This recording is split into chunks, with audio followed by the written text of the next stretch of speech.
जय हिंद। आईएसटीडी औरंगाबाद चैप्टर आप सबका सहर्ष स्वागत करता है। वंदे मातरम के लिए तैयार।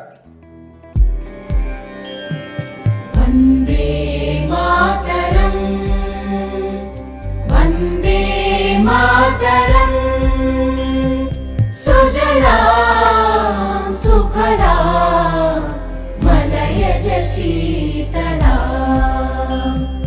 सस्यश्यामला मातरम् Vande Mataram.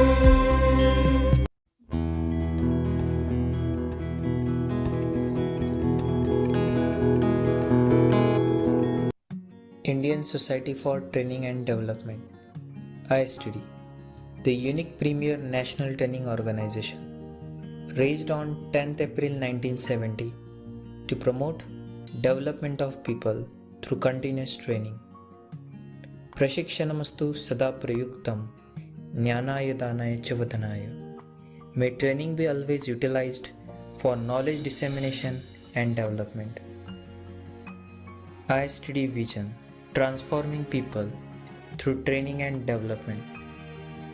ISTD mission: to facilitate individuals and organizations to excel in training and development activities and serve as repository of universal knowledge of human interface through innovative training practices and original exploratory research. ISTD organizational structure. ISTD types of membership. Indian Society for Training and Development, Aurangabad Chapter. Activities.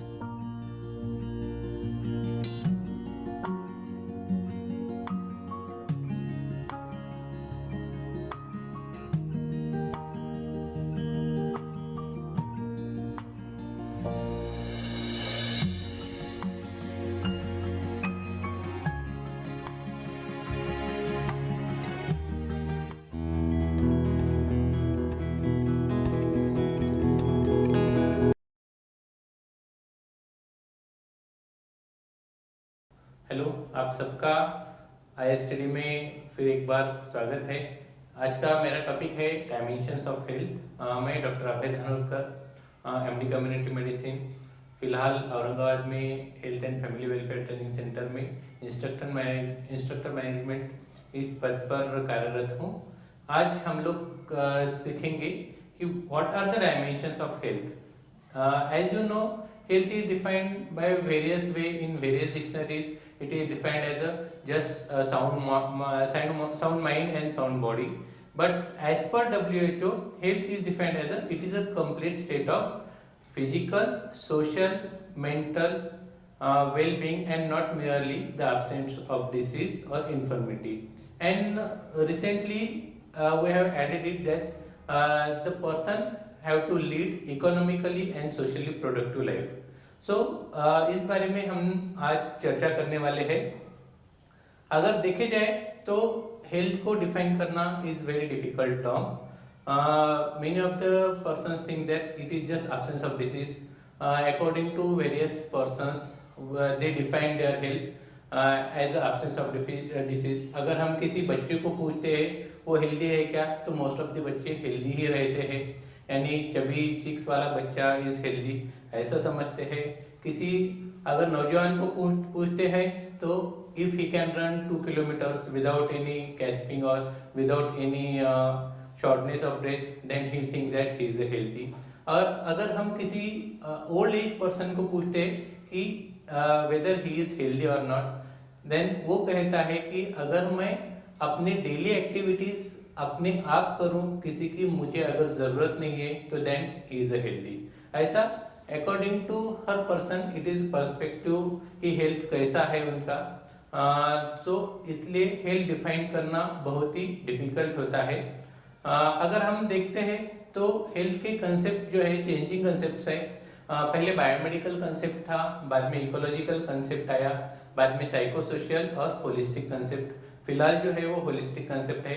Biomedical concept में अगर देखा जाए तो health is just absence of disease और free from disease. And medical profession में अगर देखें तो बॉडी को एक मशीन की तरह देखते हैं वो, और उसका हर पुर्जा अगर ठीक रहा then the person is healthy. Means आपके ब्रेन में कुछ प्रॉब्लम नहीं है, आपके बोन्स में कुछ प्रॉब्लम नहीं है, आपकी मस्कुलर सिस्टम अच्छी है, आपकी डाइजेस्टिव सिस्टम अच्छी है, देन यू आर हेल्दी। ऐसा मेडिकल प्रोफेशन के हिसाब से देखते हैं। इकोलॉजिकल कंसेप्ट की अगर बात करें तो health is a dynamic equilibrium between the man and his environment, and disease is mall adjustment in organism and it's environment. तो ऐसे इकोलॉजिकल यानी अब हमारे पर्यावरण से हम कैसे बंधे हुए हैं, अगर उनका और हमारा संतुलन अच्छा रहा देन वी आर हेल्दी, ऐसे इकोलॉजिकल कंसेप्ट में बोलते हैं। In psychosocial concept health is influenced by the social and psychological, cultural, economical and political factors. यानी हर तरह के फैक्टर्स आपके हेल्थ पे इन्फ्लुएंस करते हैं, आइदर वो सोशल हो, साइकोसोशल हो, साइकोलॉजिकल हो या कल्चरल हो। उसके हिसाब से अगर उन सब में इक्विलिब्रियम अच्छा है then you are a healthy person. बाद में होलिस्टिक कंसेप्ट जो है उसमें all sector of society have effect on health, उसमें स्पेशल एम्फोसिस जो होता है promotion and protection of the health, ये जो होलिस्टिक कंसेप्ट में होता है। WHO का डेफिनेशन अगर हम देखते हैं तो it is a state of complete physical, mental and social wellbeing and not merely the absence of disease or infirmity. It is the health and it also lead ability to lead the socially and economically productive life.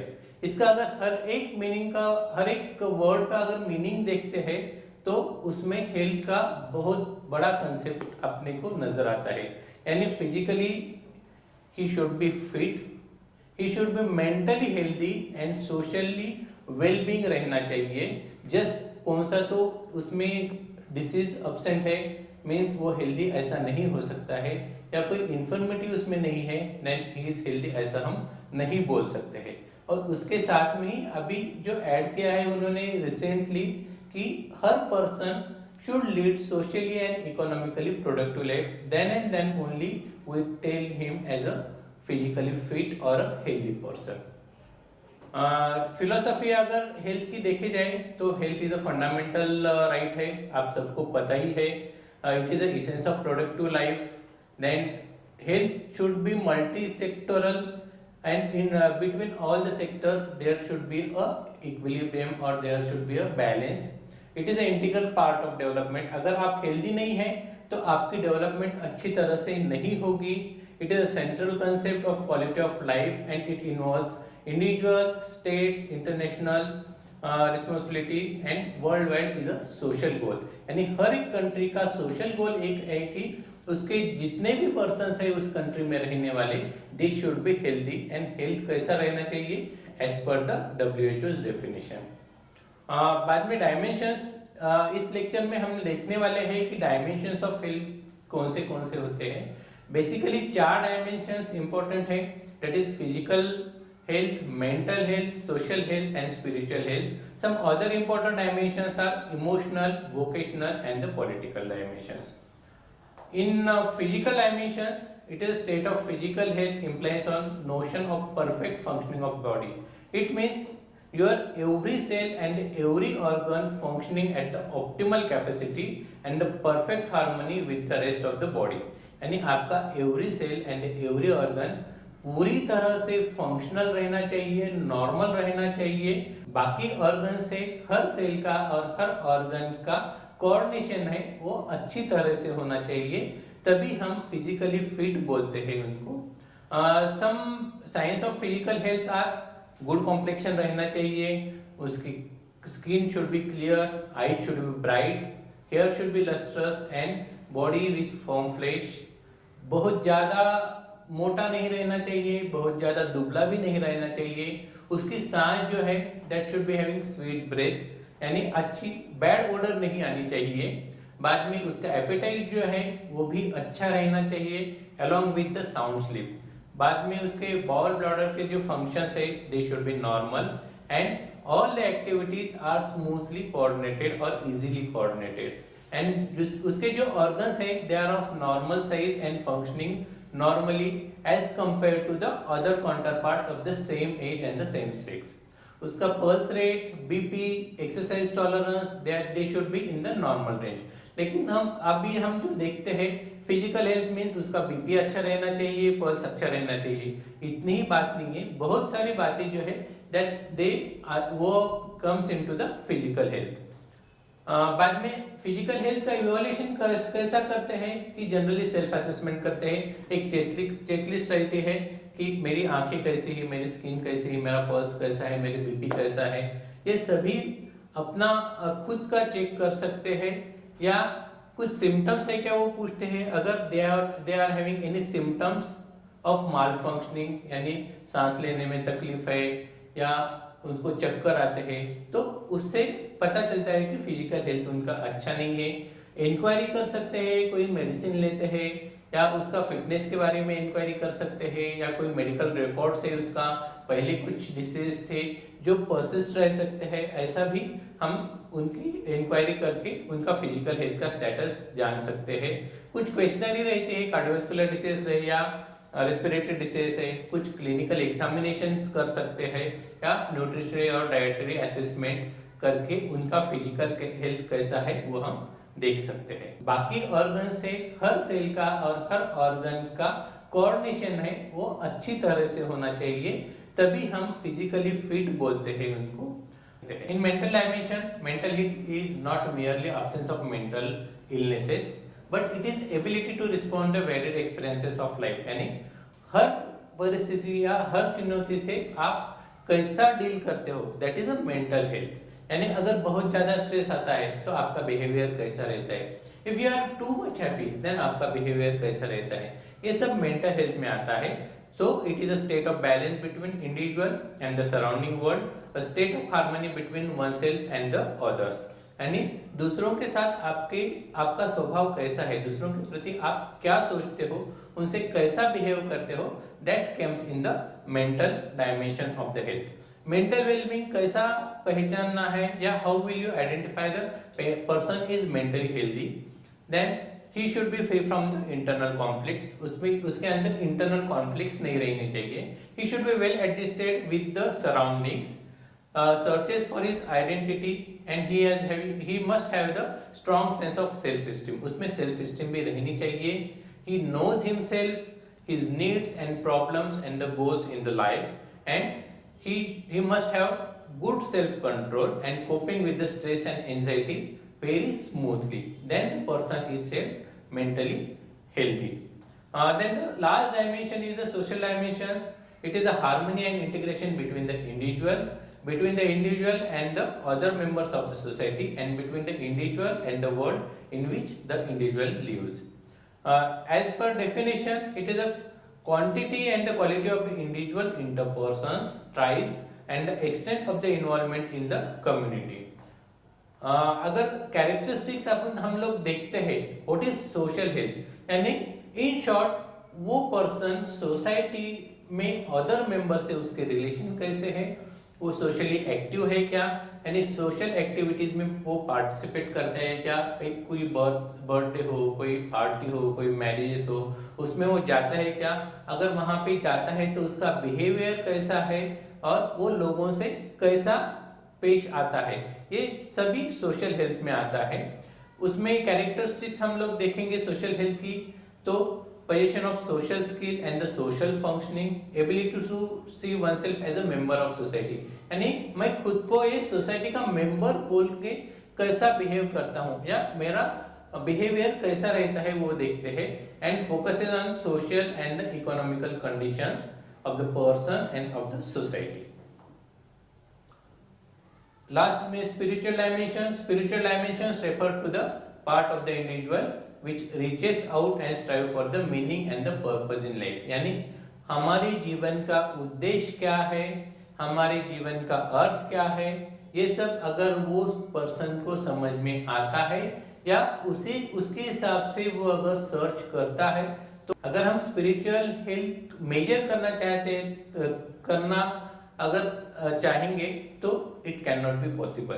But spiritual health is a path of inner peace regarded of आपके आजू बाजू की surrounding कैसी है, turmoil around you है क्या, तो अगर ऐसे में ही भी अगर आप काम एंड क्वाइट रहते हैं तो you are the spiritually healthy person.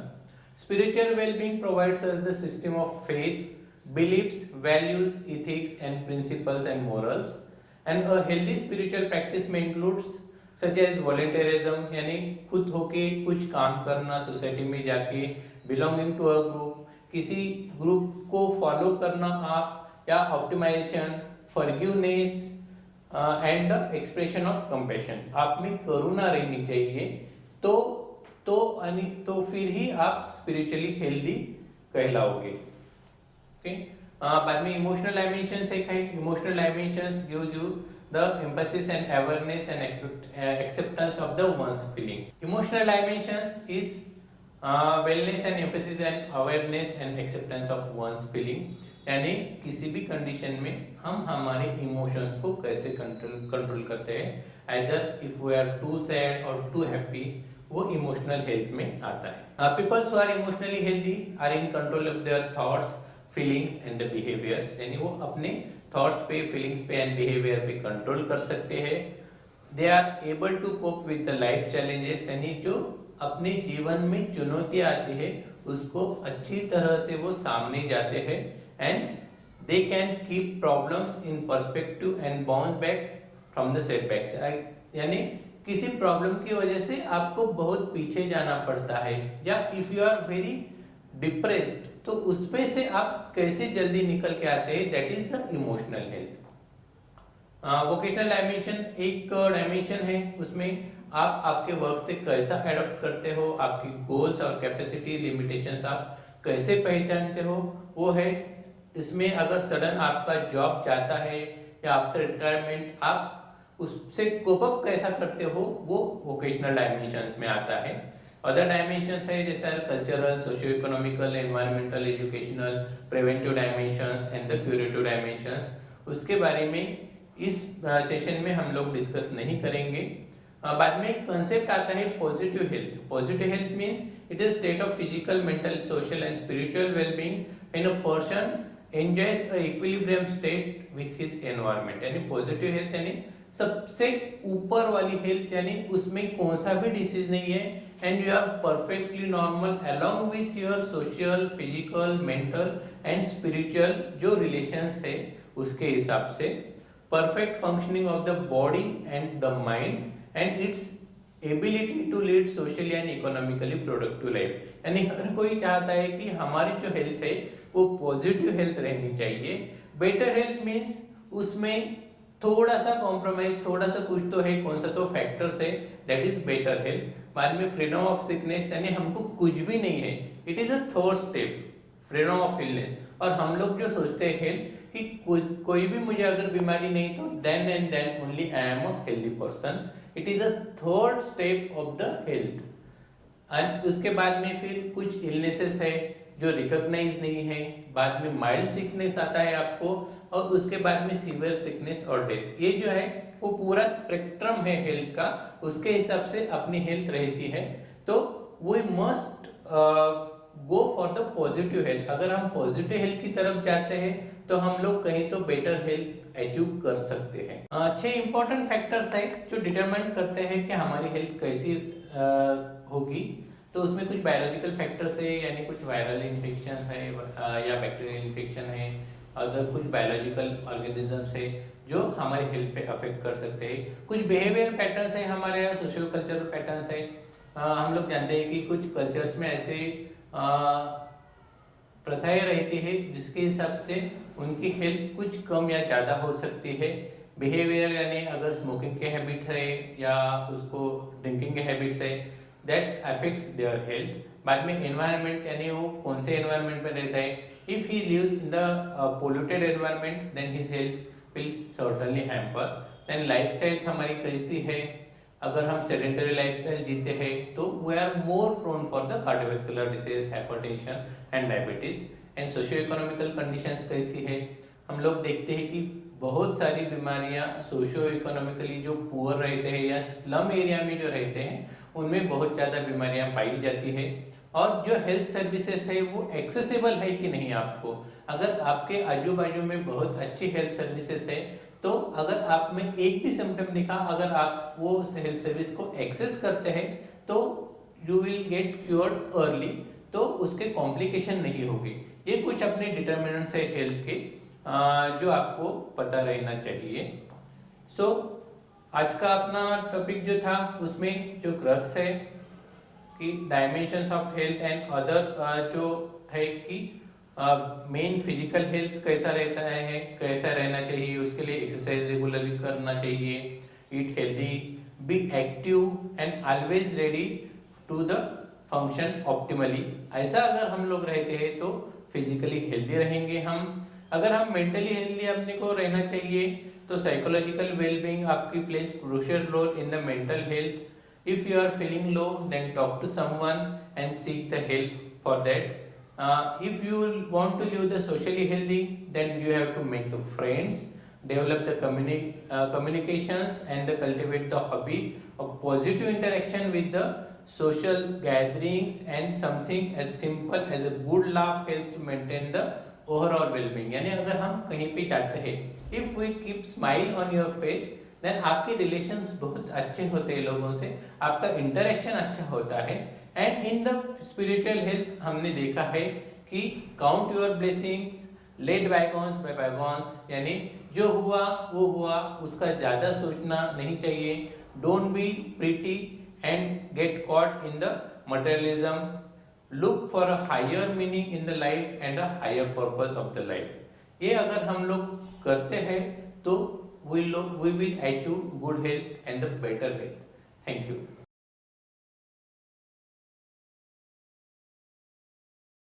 जय हिंद टू एवरीबॉडी। प्रणाम दोस्तों। एक सवाल पैदा ये होता है कि हम बीमार क्यों होते हैं, हमें डिसीजेस क्यों होती है, हमें आजार, रोग, विकार क्यों होते हैं। तो आजार ये मराठी शब्द है, आजार, इसके अल्फाबेट ऐसा कहते हैं। आ स्टँड्स फॉर आध्यात्मिक साधना अभियान न राबविल्यामुळे, आवश्यक व महत्त्वाच्या गोष्टी न करण्याची लागलेली घाणेरडी सवय, जाऊ द्या ही वृत्ती, वेळच्या वेळी खबरदारी, दक्षता, काळजी न घेतल्यामुळे, आणि र म्हणजे रक्ताल्पता असल्यामुळे किंवा कधी कधी रक्तस्राव जास्त झाल्यामुळे। तो दोस्तों, हम बीमार इसलिए पड़ते हैं कि हम एक्सरसाइज नहीं करते, स्पेसिफिकली हम साइंटिफिक स्पिरिचुअलिटी एक्सरसाइजेस नहीं करते, और जो करना नहीं चाहिए वो करते हैं। जो इंपॉर्टेंट बातें होती है हम करते नहीं। जाने दो क्या होने वाला इससे, ये हमारी टेंडेंसी रहती है। वो जिस वक्त जो प्रिकॉशन लेनी चाहिए वो हम लेते नहीं, इसलिए भी ऐसा होता है। और हमारे शरीर में खून की कमी, रक्ताल्पता जिसको अपन बोलते हैं, तो वो खून की कमी होने की वजह से या कभी कभी एक्सीडेंट होने के बाद जो हमारा ब्लड ज़्यादा जाता है उसके वजह से हम बीमार पड़ते हैं। दोस्तों, हम इंसान बीमार क्यों पड़ते हैं, हमें डिसीजेस क्यों होती है। तो डिसीजेस ये जो शब्द है, ये इसके जो अल्फाबेट्स है उसका हम मीनिंग समझ लेंगे। डी मीन्स डाइट, हमारा जो डाइट है वो गलत होता है। आई, हमारे बॉडी में इम्यूनिटी पावर कम रहती है या कम होती है। यस, साइंटिफिक स्पिरिचुअलिटी मैनेजमेंट के एक्सरसाइजेस हम करते हैं।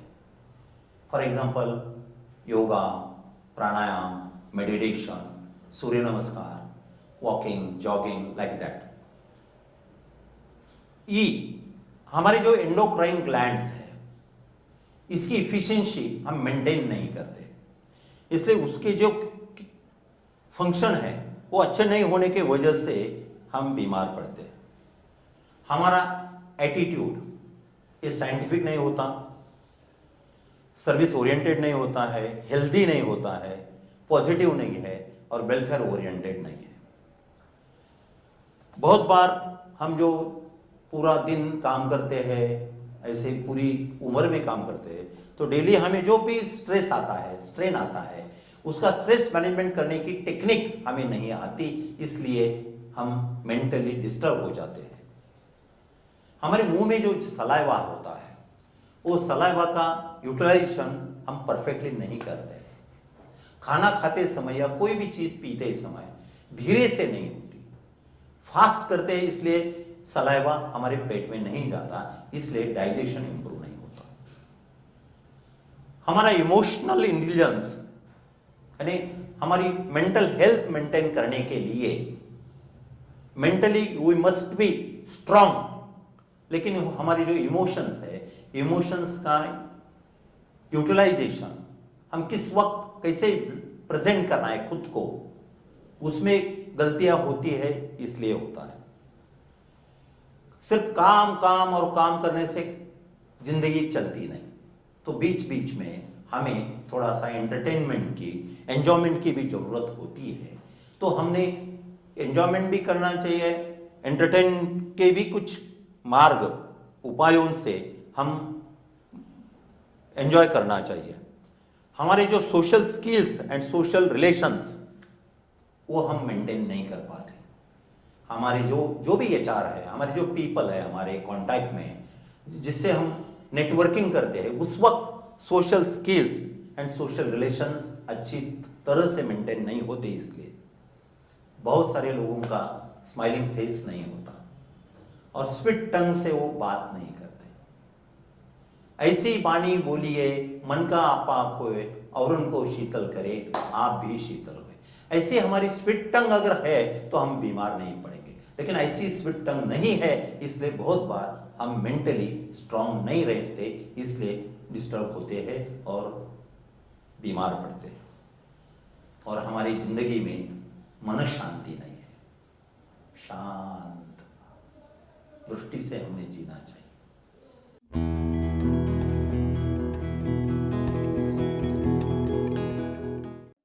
राष्ट्रगीत के लिए सावधान। जनगण मन अधिनायक जय हे भारत भाग्य विधाता पंजाब सिंध गुजरात मराठा द्राविड उत्कल बंगा विंध्य हिमालय गंगा उच्छल जलधि तरंग तव शुभ नाम जागे तब शुभ आशीष मांगे गाहे तव जय गाथा जनगण मंगलदायक जय हे भारत भाग्य विधाता जय हे जय हे जय हे जय जय जय जय हे